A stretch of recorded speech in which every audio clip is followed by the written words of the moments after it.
হাঁটাও diet বাড়াও পুরি, আজ নিয়ে হাজির নতুন এক রান্নার ঝুড়ির আজকের রেসিপি বলুন তো কি, দেখে কি বুঝতে পারছেন? চলুন বলেই দেওয়া যাক। আজকের রেসিপি শশার চাট। খেতে কিন্তু বন্ধুরা দারুণ টেস্টি। চলুন কিভাবে তৈরি করেছি সেটা আপনারা এক ঝলকে দেখে কিন্তু এই গরমে বাড়িতে তৈরি করে খেয়ে নিতে পারেন।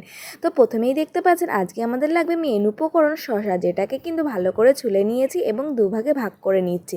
এই দুভাগে ভাগ করার পর মাঝখানে যে বীজগুলো থাকবে ওগুলো কিন্তু বের করে নেব।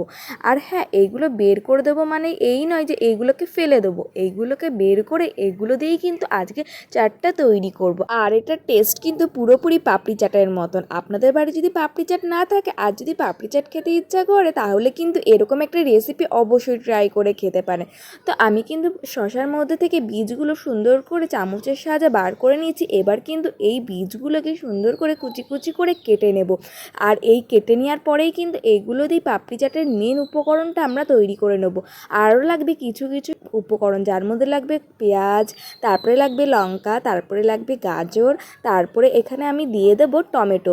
আর বন্ধুরা এর মধ্যে যদি আপনাদের কিছু সবজি বাড়িতে থাকে সেগুলোও কিন্তু ইউজ করতে পারেন। আর হ্যাঁ, মেন উপকরণ কিন্তু লাগবে খেজুর, বাদাম, আর লাগবে কিন্তু বন্ধুরা আমসত্ত্ব। এই তিনটে কিন্তু অবশ্যই লাগবে, তাহলে কিন্তু পাপড়ি চাটের মতো টেস্ট একদমই চলে আসবে। এরপরে একটা বোলের মধ্যে শসা, পেঁয়াজ, লঙ্কা, গাজর, টমেটো, খেজুর, আমসত্ত্ব ও বাদাম দিয়ে তারপরেই কিন্তু এর মধ্যে দিয়ে দেবো কিছু মশলা বলতে কিছুই না, লবণ, তার মানে চাট মশলা, আর দিয়ে দেবো বিট লবণ। এইগুলো তো সব কিছুতেই দেওয়া যায় তাই না? আর কিন্তু এর মধ্যে দিয়ে দেবো টমেটো সস।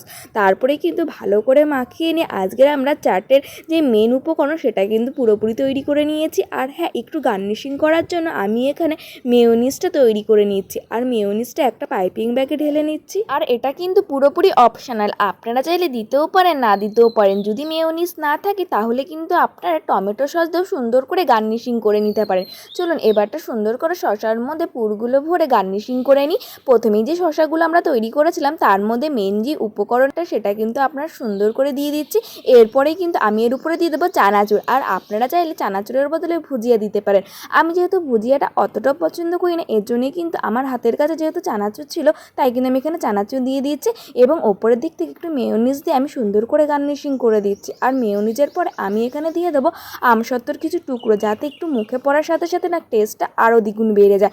এইভাবেই কিন্তু আপনারা যদি গার্নিশিং করে কোনো বন্ধু আসার বা কোনো অনুষ্ঠানে যদি এইভাবে সার্ভ করেন তাহলে কিন্তু কেউ ধরতেই পারবেন না যে এই চাটটা পুরোপুরি শসা দিয়ে আপনারা তৈরি করেছেন। এর এই রেসিপিটা যদি আপনারা বাড়িতে ট্রাই করে থাকেন অবশ্যই কিন্তু আমাকে কমেন্ট করে জানাতে একদমই ভুলবেন না, কারণ এই গরমে এত টক ঝাল মিষ্টি টেস্টি একটা রেসিপি অবশ্যই ট্রাই করা যায় তাই না বন্ধুরা? এটা যেহেতু শসা দিয়ে তৈরি হয়েছে তাই কিন্তু এই গরমে সকলেরই পছন্দ লাগবে, বয়স্ক থেকে বাচ্চা। আর আমার বাড়িতে যে আপনারা তো অবশ্যই জানেন আমার ভাই তো রয়েছে, তারও যেহেতু এই রেসিপিটা খুবই পছন্দ হয়েছে, তাহলে আপনাদের কেন পছন্দ লাগবে না?